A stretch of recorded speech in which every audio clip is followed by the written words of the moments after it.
Monsieur le Président, je voudrais, dans la dernière partie de mon intervention, nous interpeller sur le pragmatisme politique dont je souhaiterais que nous fassions preuve.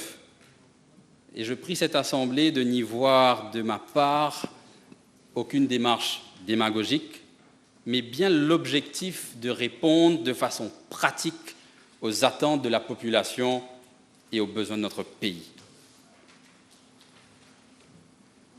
Notre pays est frappé de façon indéniable par les effets du changement climatique. Selon le dernier rapport mondial sur les risques, l'île Maurice fait partie des principaux pays les plus exposés aux dangers naturels. Et nous le constatons déjà.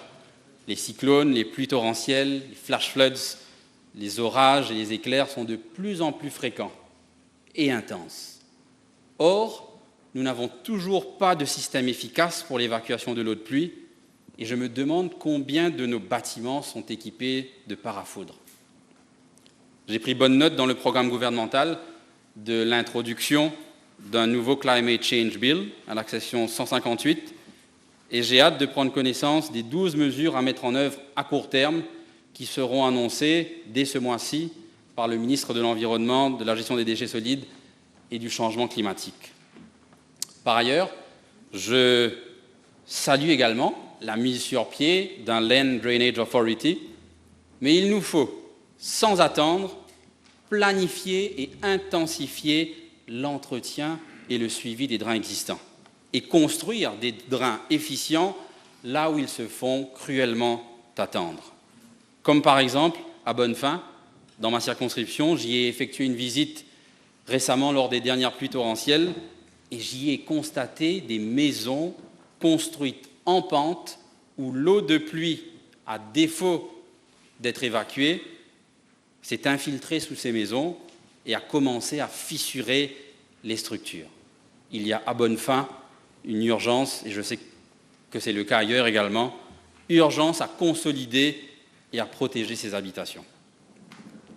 Alors que le programme gouvernemental fait mention à la section 116 de la phase 2 du projet de tout à l'égout pour la région de Paille, il serait souhaitable que davantage d'informations ciblées soient communiquées aux habitants des localités concernées, simplement sur les étapes, l'étendue, le calendrier des travaux, ainsi que sur les inconvénients attendus.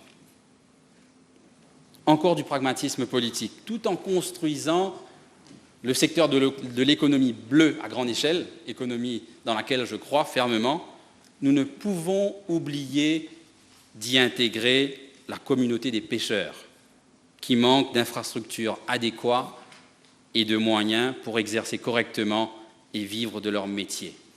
Je pense notamment aux pêcheurs de ma circonscription, en particulier à ceux de Bain-des-Dames et de Pointe-aux-Sables, qui ne disposent toujours pas d'un débarcadère adéquat pour ranger leurs équipements ou simplement pour vendre leurs poissons.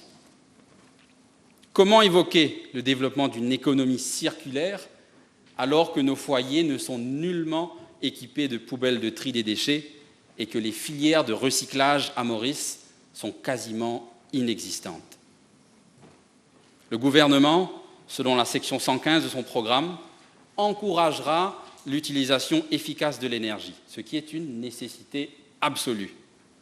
Je suggère donc que nous donnions l'exemple en instaurant une véritable politique d'efficacité énergétique déjà au sein de ce Parlement et au sein de tous les bâtiments publics afin qu'ils consomment moins et mieux l'énergie.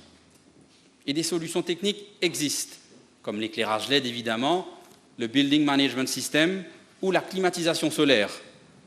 Et des mécanismes de financement sont également disponibles pour accompagner de tels projets d'amélioration énergétique. Alors que le gouvernement parle de fournir des installations plus nombreuses et de meilleure qualité, ça aussi je l'ai noté, pour promouvoir l'excellence dans le sport, nous ne pouvons ignorer que beaucoup de jeunes joueurs de foot doivent encore s'acquitter d'une somme, et je l'ai vérifié, pouvant aller jusqu'à 450 roupies de l'heure pour utiliser certains terrains relevant de la Mauritius Sports Council. l'idée de mettre en place des pistes cyclables à la section 49, cette idée est évidemment louable. J'ai pour ma part passé 15 ans de ma vie à Lyon, où les voies cyclables et les vélos publics en location sont devenus pratiques courantes. Mais encore une fois, avec l'approche pragmatique, avant de mettre en place des pistes cyclables, ne faudrait-il pas commencer par avoir des voies tout simplement praticables? Et là, je ne parle pas forcément de nos autoroutes généralement en bon état, mais surtout de notre réseau routier secondaire. Combien de nos routes, et nous en souffrons nous aussi, sont trop souvent trop étroites, endommagées ou caouteuses?